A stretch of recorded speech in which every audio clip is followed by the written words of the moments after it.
नमस्कार, मैं हूं मेहरबान सिंह नेगी। आप देख रहे हैं केबी न्यूज़ खबर आपकी। केबी न्यूज़ खबर आपकी में आपको हम खबरें दिखाते हैं कोटद्वार भाबर की, और केबी न्यूज़ कोटद्वार भाबर का ही यूट्यूब चैनल है। चलिए फिर कुछ खबरों की बात करते हैं। पहले जो आजकल चर्चा में है, यानी आज की तारीख में चर्चा में है, और फिर हम बात करेंगे खेल की खबरों, क्योंकि आज का हमारा जो खबर का शीर्षक है खबर खेल की।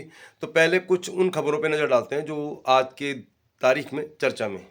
कोटद्वार में पार्किंग की सबसे बड़ी समस्या है। मतलब कोटद्वार नगर निगम बनने के बाद भी कोटद्वार में पार्किंग की समस्या का समाधान नहीं है। अगर आप अपना फोर व्हीलर लेकर कोटद्वार जाएंगे तो आपको ये सोचना पड़ेगा कि आपको अपना फोर व्हीलर कहाँ खड़ा करना है।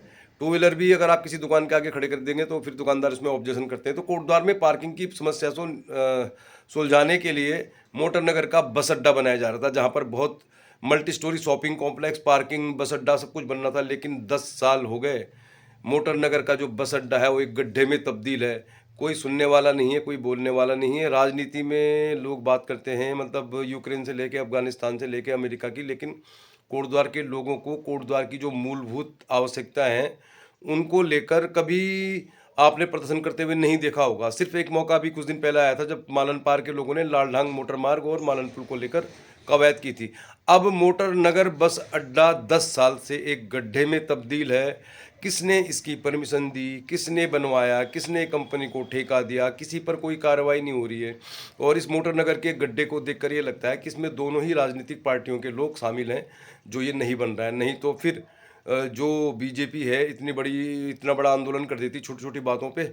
वो मालनपुर को लेकर आंदोलन नहीं कर रही है, लालढांग मोटर मार्ग को लेकर आंदोलन नहीं कर रही है, और जो मोटर नगर का गड्ढा है उसको लेकर आंदोलन नहीं कर रही है। कांग्रेस पार्टी भी यदा कदा कुछ ना कुछ करती रहती है, लेकिन उनका भी इस मोटर नगर के गड्ढे को लेकर कुछ भी कहना नहीं है। लेकिन अब जो वकील हैं रोहित डंडरियाल, वो एक वकील है, राजनीतिक व्यक्ति भी हैं, उन्होंने हाई कोर्ट में याचिका लगाई है कि ये कोटद्वार भाबर के लोगों की जीवन रेखा है, मतलब उनके जीवन से जुड़ा हुआ मामला है। और अब हाई कोर्ट में इस याचिका को स्वीकार कर लिया गया है। मतलब मोटर नगर का जो बस अड्डा है, जो बस अड्डा तो नहीं कहते उसे हम, क्योंकि गड्ढा ही है, तो इसको लेकर अब हाई कोर्ट में सुनवाई होगी। उम्मीद करते हैं कि कम से कम जिन लोगों ने इस गड्ढे को बनाने में अपना योगदान दिया उनके खिलाफ कार्रवाई होगी। खबर आजकल देख रहे हैं आप केबी न्यूज़। पौड़ी गढ़वाल के द्वारीफाल ब्लॉक में एक अजीबोगरीब मामला सामने आया है। यहाँ पर एक विवाहित महिला ने आरोप लगाया है कि एक युवक द्वारा उसको ब्लैकमेल किया जा रहा है। यानी कि वेल्डिंग का काम करने वाला एक युवक जो उनके घर में आया था वेल्डिंग के कार्य को लेकर, उसने उनकी तस्वीर खींच ली और उसके बाद उनको ब्लैकमेल करने लगा, और काफ़ी समय तक ब्लैकमेल कर रहा था। बाद में इस युवक की पिटाई भी हो गई, और पिटाई होने के बाद इस युवक ने कहा कि वो ब्लैकमेल नहीं करेगा। लेकिन फिर दोबारा से ऐसी खबर आ रही है कि उस महिला ने तहरीर दी है थाने में कि उसको परेशान किया जा रहा है, उसकी फ़ोटो के जरिए उसको ब्लैकमेल किया जा रहा है। ये बिल्कुल शर्मनाक बात है, और सभी लोगों को इस तरह की जो घटनाएं होती हैं, मतलब फ़ोटो वीडियो बनाकर जो ब्लैकमेल करने की घटनाएं होती हैं, इनसे सावधान रहना चाहिए और अत्यंत सतर्कता के साथ अपना किसी अपरिचित व्यक्ति के साथ बातचीत व्यवहार रखना चाहिए। ये खबर आई है द्वारीखाल ब्लॉक से पौड़ी गढ़वाल के, कि एक महिला ने एक युवक पर आरोप लगाया है कि वो उसको ब्लैकमेल कर रहा है। वो वेल्डिंग का काम करता था, उसके घर में आया था, उसकी फ़ोटो खींच ली उसने और उसके बाद उससे ब्लैकमेल कर रहा था, अभी भी कर रहा है। तो अब पुलिस ने इसमें मामला दर्ज कर लिया है। कोटद्वार भाबर के शिवपुर में, जहाँ पे गौतम कुमार का निवास स्थान था जो शहीद हो गए थे, वहाँ पर एक दंपति ने सुसाइड करने की कोशिश की है। मतलब ये पुलिस के द्वारा ही जानकारी उपलब्ध कराई गई है कि एक दंपति जो पति है, मतलब जो दंपति यानी पति था जो वो सॉफ्टवेयर इंजीनियर है, और पत्नी भी चाह रही थी कि जॉब करे, लेकिन उन दोनों के बीच इस बात को लेकर अक्सर झगड़ा होता रहता था। और पत्नी ने जब फिनाइल ले लिया, मतलब फिनाइल की जो घर में मात्रा थी, शीशी थी, वो पी के उसने सुसाइड करने की कोशिश की। तो बाद में पति ने भी फिनाइल पी लिया। फिलहाल दोनों हॉस्पिटल में भर्ती हो गए थे, लेकिन फिलहाल दोनों ठीक ठाक हैं। तो इस तरह एक वैवाहिक जीवन में इस तरह की घटनाएं होना एक बहुत, मतलब आने वाले समाज के लिए, हमारे समाज के लिए बहुत निंदनीय है, दुखद भी है। और अच्छा है कि दोनों फिलहाल खतरे से बाहर हैं। गाड़ी पड़ाव में 62 बीघा जमीन का जो मामला है, जिसको लेकर ये कहा जा रहा था कि ये जमीन जो है गलत तरीके से, मतलब जो ज़मीन है वो सरकारी है और उस ज़मीन को बेच दिया गया था, उसमें कुछ निर्माण कार्य भी हो गया था। अब उस ज़मीन का सर्वे हो रहा है, और इस 62 बीघा ज़मीन को अब जो भी लोग इस पे कब्जा किए हुए हैं उनसे मुक्त कराया जाएगा, कोर्ट का आदेश है। और अब राजस्व विभाग, नगर निगम ने मिलकर गाड़ी पड़ाव की 62 बीघा ज़मीन को चिन्हित कर लिया है। तो कोटद्वार भाबर में ज़मीनों के जिस तरह से रेट हैं, अगर इस तरह गाड़ी पड़ाव की 62 बीघा ज़मीन मुक्त हो जाती है, सरकार को मिल जाती है, तो फिर यहाँ पर बहुत बड़ा काम हो सकता है। क्योंकि भाबर में खुलने वाला केंद्रीय विद्यालय भी ज़मीन को लेकर ही अटका हुआ था और किशनपुरी इंटर कॉलेज की भूमि पर इसको शिफ्ट किया जाना था। इसकी खबर आ गई थी, लेकिन कब बनेगा केंद्रीय विद्यालय ये हम कह नहीं सकते, क्योंकि बनेगा भी कैसे, मालन पार जाने के लिए बहुत दिक्कत है। कोटद्वार भाबर मालन पार में हाथी की खबर तो आप अक्सर देखते होंगे, वहाँ पे बाघ का भी आतंक है। ऐसी खबर आ रही है कि जो बाघ है मतलब वो झंडी चौड़ हल्दू खाता की साइड में घूमता है और लोगों को इससे बड़ी परेशानी है। नंदपुर में भी एक कुत्ते को ले गया था बाघ उठा के। तो अब कोटद्वार में हाथियों का आतंक था, बाघ का भी आतंक है। और ऐसी भी खबरें आ रही हैं कि एक मादा ने 2 शावकों को जन्म दिया है और वो शावक और बाघ मालन पार भाबर में घूमते रहते हैं। तो निश्चित तौर पर वन विभाग को इसमें ध्यान देना चाहिए कि किसी को कोई और नुकसान ना हो। पहले ही बहुत नुकसान हो रहा है। भाबर में हाथियों ने फसलें चौपट कर दी हैं, बाघ का भी आतंक है। और देहरादून में तो खबर आपको मिल गई होगी, देहरादून में एक बाघ एक माँ के सामने उसके बच्चे को उठा के ले गया और उसको मार डाला। तो उम्मीद करते हैं वन विभाग ध्यान देगा। कोटद्वार भाबर में पहले ही बहुत समस्या है और अब ये नई समस्या है बाघ की, तो इससे लोगों को निजात मिलनी चाहिए और वन विभाग को तुरंत इसको संज्ञान में लेना चाहिए। मतलब कैमरे लगाए जाने चाहिए, रात को गश्त बढ़ाई जानी चाहिए कि बाघ से किसी भी जान माल की क्षति ना हो।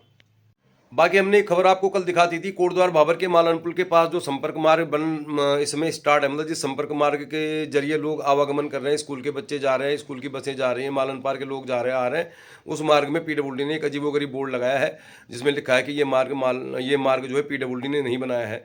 तो मार्ग बनाने के बोर्ड तो सब जगह लगते हैं, लेकिन अब ये बात समझ से परे है। आप लोग ही इसका कुछ समाधान देखिए कि पीडब्ल्यूडी ने एक बोर्ड लगा दिया मालन पुल के पास जो संपर्क मार्ग है कि ये जो मार्ग है पीडब्ल्यूडी ने नहीं बनाया है। मार्ग जिसने भी बनाया है लोगों को फिलहाल निजात मिल रही है। कंडी मार्ग, मऊ कोट मार्ग, कलाल घाटी मार्ग से जाने में बहुत परेशानी है, बहुत लंबा भी है, बहुत ख़राब मार्ग हैं तीनों ही। और ये मार्ग थोड़ा सा ये भी ख़राब ही है, लेकिन थोड़ा सा एक शॉर्टकट है और लोग इसका इस्तेमाल कर रहे हैं, अपने जीवन यापन करने के लिए इस मार्ग का इस्तेमाल कर रहे हैं। तो इस पर राजनीति नहीं होनी चाहिए।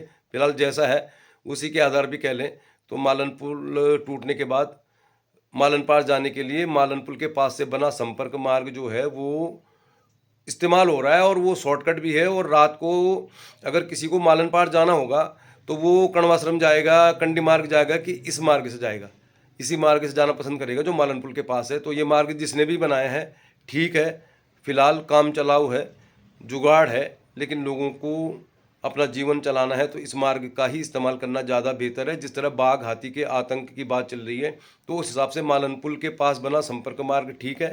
अब किसने बनाया, क्यों बनाया, कैसे बनाया, इस विषय में तो जानने की ज़्यादा ज़रूरत नहीं है। फिलहाल ये मार्ग इस्तेमाल हो रहा है और इसी मार्ग का इस्तेमाल हो पाएगा क्योंकि ये शॉर्टकट है और ये मतलब मालन पुल के पास से जा रहा तो मतलब ये सही मार्ग है, इसी को इस्तेमाल किया जाना चाहिए। इसमें राजनीति नहीं होनी चाहिए।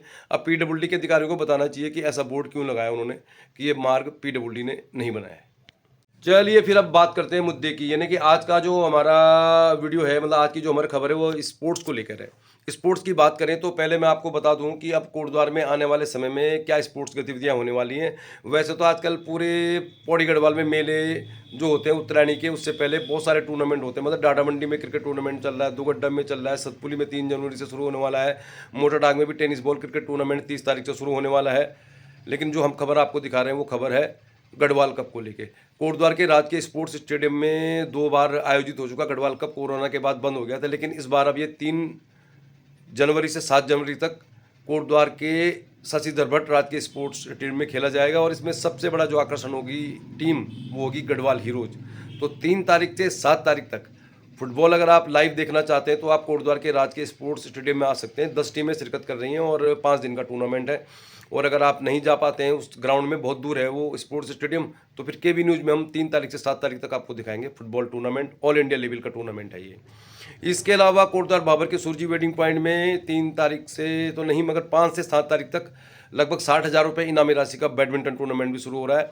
ये अंडर 17 ओपन और वेटरन सेगमेंट में हो रहा है। तो अगर आप बैडमिंटन देखने के शौकीन हैं तो आप सुरजी वेडिंग पॉइंट मोटरहाग में आ सकते हैं 5 तारीख से 7 तारीख के दौरान, और नहीं आ सकते तो फिर केबी न्यूज़ पे देख सकते हैं।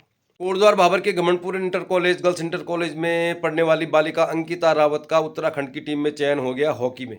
और हॉकी को लेकर अब कोटद्वार भाबर के मोटर ढाक स्टेडियम में कैंप चल रहा है, मतलब यहाँ पे रोजाना बच्चे अभ्यास करते हैं। तो अंकिता रावत को हमारी ढेर सारी शुभकामनाएं। उत्तराखंड को रिप्रेजेंट करेंगी। मध्य प्रदेश के ग्वालियर में राष्ट्रीय स्तर की जो हॉकी प्रतियोगिता होगी उसमें अंकिता रावत हिस्सा लेंगी। अंकिता रावत कोटद्वार भाबर के घमंडपुर की रहने वाली हैं। उनके पिता मजदूरी करते हैं, माता गृहिणी है। बहुत गरीब घर की बेटी हैं, लेकिन इनका चयन हुआ है। उम्मीद करते हैं आने वाले समय में रानी रामपाल जैसी कोई खिलाड़ी हमें कोटद्वार से मिलेगी।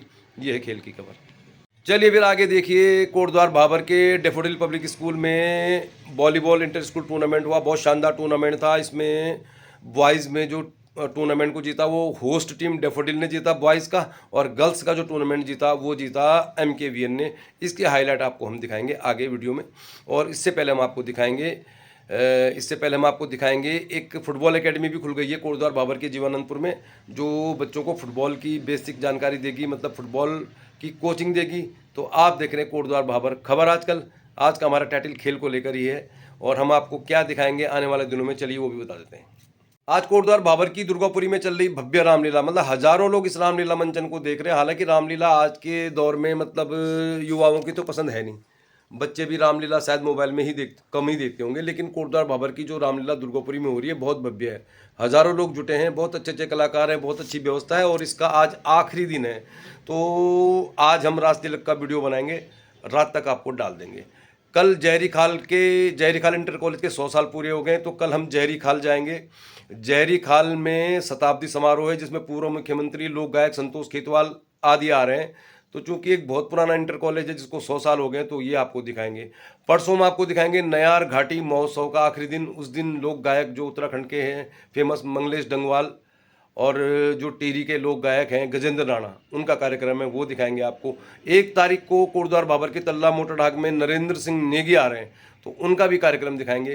3 तारीख से फुटबॉल दिखाएंगे, बहुत कुछ दिखाएंगे कोटद्वार भाबर की खबरें। तो चलिए फिर आगे देखिए। खुल गई फुटबॉल एकेडमी, हो गया संपन्न वॉलीबॉल का टूर्नामेंट। बने रहिए KB न्यूज़ के साथ। नमस्कार।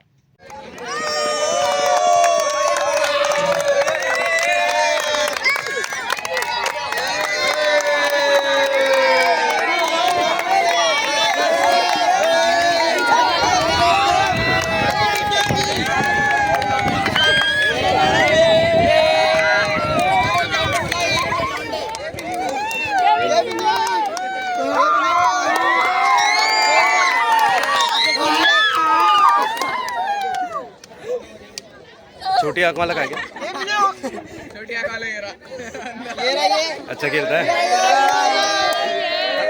चलिए फिर KB न्यूज़ में दिखा रहे हैं खबर खेल की। खेलों के लिए अच्छी खबर आई है, फुटबॉल की खबर आई है। जीवानंदपुर में खुल गई है रेवेंस फुटबॉल एकेडमी, जो गर्ल्स बॉयज़ दोनों को फुटबॉल की ट्रेनिंग देंगे, और ये कल ही इसका ओपनिंग हुआ है। आज यहाँ पे कुछ मैच खेले जा रहे हैं। तो हमारे साथ स्क्रीन में नजर आएंगे, व्हाइट में है आनंद नेगी और ब्लैक में है चिराग नेगी, इसके अलावा आदित्य नेगी भी हैं। तो इन 3 लोगों ने फुटबॉल खिलाड़ियों को आगे बढ़ाने का बीड़ा उठाया है, और फुटबॉल के कोच की यहाँ बहुत बड़ी ज़रूरत महसूस की जा रही थी। तो अच्छी खबर है, खुल गई है ravens football academy Kotdwar Bhabar के जीवानंदपुर में।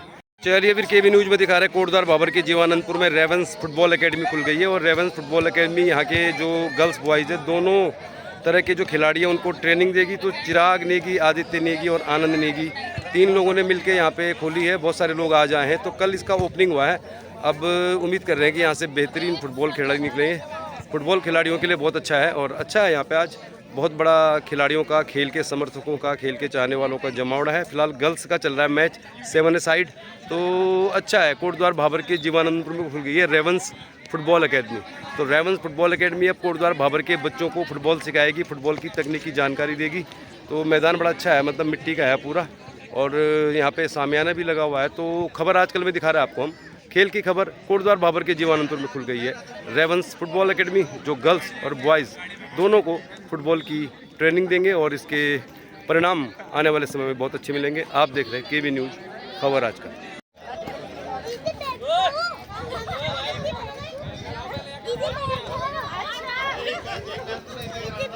नमस्कार, KB न्यूज़ देख रहे हैं आप। KB न्यूज़ खबर आजकल में आपको हम दिखाएंगे खबर खेल की। तो खेल से जुड़ी हुई बहुत सारी खबरें दिखाएंगे आपको। अभी आप हमारे पीछे देख रहे होंगे, तो यहाँ पे हम एक स्कूल में आए हुए हैं, डेफोडिल पब्लिक स्कूल, और जहाँ पर चल रहा है इंटर स्कूल वॉलीबॉल टूर्नामेंट। तो चलिए फिर, बहुत दिनों से हमने आपको खेल की खबर दिखाई नहीं है, आज आपको खेल से जुड़ी बहुत सारी खबरें दिखाएंगे, खबर फुटबॉल की भी और वॉलीबॉल की भी। तो KB न्यूज़ देख रहे हैं आप। KB न्यूज़ खबर आजकल में आपको दिखाएंगे खबर खेल की, क्योंकि कोटद्वार भाबर में कोई भी खबर होगी तो हम जरूर दिखाएंगे, चाहे वो रामलीला हो, राजनीति हो या कोई और खबर हो। तो चलिए फिर खबर आजकल में, खबर खेल की पहले देखिए वॉलीबॉल टूर्नामेंट की। देखिए ये टीम MKVN पहला सेट जीत चुकी है बहुत आसानी से 21-11 से, तो अच्छी टीम है। KB न्यूज़ में दिखा रहा है आपको इंटर स्कूल वॉलीबॉल टूर्नामेंट का फाइनल पहला सेट हो चुका है। पहले सेट में टीम MKVN ने जीत दर्ज की है, तो अभी काफ़ी कुछ हो सकता है। फिलहाल उनके जो कोच हैं, मतलब MKVN के कोच काफ़ी संतुष्ट होंगे। दूसरा सेट शुरू हो गया है, तो पहला सेट जीत लिया इस टीम ने। यह है टीम MKVN, पहला सेट जीत लिया। तो ये जो फाइनल चल रहा है, ये फाइनल इस टीम का पलड़ा भारी है। ये जो टीम आपको स्क्रीन में दिखाई दे रही है, ये टीम है और इसका पलड़ा भारी है। MKVN है ये टीम, पहला सेट जीत चुके हैं। दूसरे में भी ये 18 पॉइंट पे हैं, यानी 3 पॉइंट से इनको इस खिताब को जीतने के लिए 19 हो गए। अब 19-13, तो अब ये 2 अंक और बना लेंगे तो ये बन जाएंगे चैम्पियन। ये कोच हैं टीम के, काफ़ी खुश होंगे। और हालांकि यहाँ पे काफ़ी सपोर्ट है होम टीम के लिए, लेकिन होम टीम पीछे चल रही है। तो ये टीम है MKVN, पहला सेट जीतने के बाद दूसरे सेट में भी आगे चल रही है MKVN, और इनको मात्र 2 अंकों की ज़रूरत है। अच्छी सर्विस आई है बाएं हाथ से। तो ये चल रहा है इंटर स्कूल वॉलीबॉल का फाइनल। KB न्यूज़ में दिखा रहे हैं खबर, आजकल खबर खेल की। और अब ये set point match point, set point match point, set point match point पर आ गई team. Set point match point, time out हो गया है। चलिए फिर दिखाते हैं आपको। डैफोडिल स्कूल में चल रहा है वॉलीबॉल, इंटर स्कूल वॉलीबॉल का फाइनल। डैफोडिल के लिए सपोर्ट बहुत था, लेकिन डैफोडिल की टीम MKVN के सामने भी थोड़ा पीछे चल रही है, लेकिन अच्छा है। मतलब यहाँ पे खेल का एटमॉस्फेयर बहुत बढ़िया है। और ये जो टीम है, ये है टीम MKVN जो बन सकती है चैम्पियन। आगे चल रही है, मात्र 1 पॉइंट चाहिए इनको चैम्पियन बनने के लिए। तो टाइम आउट लिया गया है। KB न्यूज़ में दिखा रहे हैं आपको खबर खेल की, खबर वॉलीबॉल की। MKVN की टीम बन सकती है चैंपियन, कि इनको केवल 1 पॉइंट चाहिए। पहला सेट जीत चुके हैं, टाइम आउट है, खिलाड़ी कॉन्फिडेंट नज़र आ रहे हैं। अब एक अंक की तलाश में है ये टीम। इंटर स्कूल वॉलीबॉल का फाइनल दिखा रहे हैं हम आपको। डैफोडिल पब्लिक स्कूल में चल रहा है फाइनल मैच। और ये जो टीम है, ये टीम आगे चल रही है, काफ़ी आगे चल रही है। मतलब यानी कि जीत के बिल्कुल करीब है ये। तो कोई चमत्कार होगा क्या, वापसी कर पाएगी होस्ट टीम डैफोडिल। ये अच्छी बॉल ही, बहुत शानदार था ये।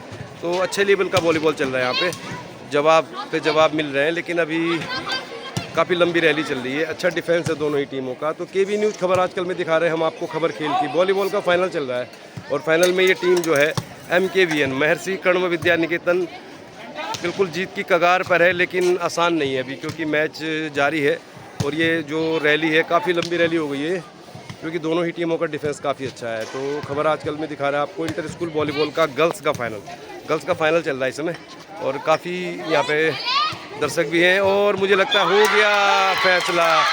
तो ये टीम बन गई है चैम्पियन, MKVN ने जीत लिया है खिताब। तो अब ये थोड़ा हाथ मिलाएंगे, स्पोर्ट्समैन स्पिरिट। तो MKVN की टीम फेवरेट मानी जा रही थी और कोच काफ़ी खुश हैं। तो अरे जगमोला जी, आपकी टीम तो चैंपियन बन गई, तो क्या शुरू से लग रहा था कि आपकी टीम चैंपियन बन जाएगी? मैं पक्का विश्वास था मुझे कि हम ही जीतेंगे। बच्चों ने बहुत प्रैक्टिस करी हुई थी और अपना उन्होंने 101% दिया है। और अब रिजल्ट आप सबके सामने, हम सबके सामने, और हम काफ़ी एक तरफा हो गया मैच। एक तरफा होना ही था। प्रैक्टिस हमारी बहुत अच्छी थी, होस्ट टीम थी, फिर भी एक तरफा हो गया। तो अब बॉयज़ में क्या सीन है? बॉयज़ का फाइनल किसके बीच खेला जा रहा है? बॉयज़ का फाइनल भी डैफोडिल वर्सेस MKVN के बीच मध्य हुआ। अच्छा। और उसमें हम रनर अप रहे और डैफोडिल ने ये। अच्छा, मतलब बॉयज़ का फाइनल हो चुका है? Yes sir. अच्छा, बॉयज़ में आप रनर अप रहे और गर्ल्स में आप चैंपियन बन गए। चलो फिर बधाई हो आप। Thank you sir. चलिए फिर अब पुरस्कार वितरण समारोह हो रहा है। तो वॉलीबॉल टूर्नामेंट जो खेला गया इंटर स्कूल, इसको डैफोडिल ने जीता है बॉयज़ में MKVN को हराकर, और गर्ल्स में डैफोडिल को हराया MKVN ने। तो लगभग बराबरी कर ली, मतलब एक दूसरे के साथ। पुरस्कार वितरण समारोह हो रहा है। खबर आजकल दिखा रहा है आपको वॉलीबॉल की खबर। अब हो रहा है पुरस्कार वितरण समारोह। चलिए फिर इसमें सर ऑफ द टूर्नामेंट, यानी इस टूर्नामेंट में बॉयज़ का खिताब जीता है डैफोडिल ने, और जिस खिलाड़ी को बेस्ट, इसमें सर यह है कुकरेती, इसमें सर ऑफ द टूर्नामेंट। ये भी न्यूज़ में दिखा रहे हैं खबर आजकल वॉलीबॉल। और ये है Priyanshu Kukreti, defender of the tournament, best defender. तो चलिए फिर जिस खिलाड़ी को प्लेयर ऑफ द टूर्नामेंट माना गया है, ये है MKVN के मोहित। तो मोहित की टीम जीती तो नहीं, मगर इनको मिला है प्लेयर ऑफ द टूर्नामेंट। तो अभी जो पुरस्कार दिए जा रहे हैं, प्लेयर जिन्होंने बेस्ट परफॉर्मेंस दिया उनके दिए जा रहे हैं। विजेता टीम को दिए। तो ये है टीम रनर्स अप MKVL।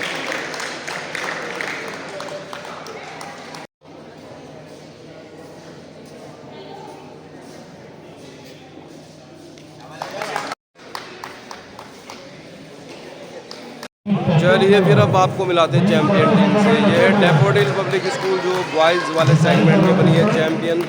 इनको कैश प्राइज़ के अलावा चमचमाती हुई ट्रॉफी दी जा रही है। तो ये जो टीम है ये है daffodil home team, host team थी जिन्होंने टूर्नामेंट ऑर्गेनाइज़ किया और ये टीम बनी है चैंपियन। अच्छा है, मतलब ये वॉलीबॉल टूर्नामेंट का फाइनल इसकी पुरस्कार वितरण सेरेमनी चल रही है, प्राइज सेरेमनी चल रही है। तो ये टीम है डैफोडिल जो बनी है चैंपियन टीम है ये, और बॉयज़ में ये चैंपियन बने हैं, गर्ल्स में रनर्स अप है।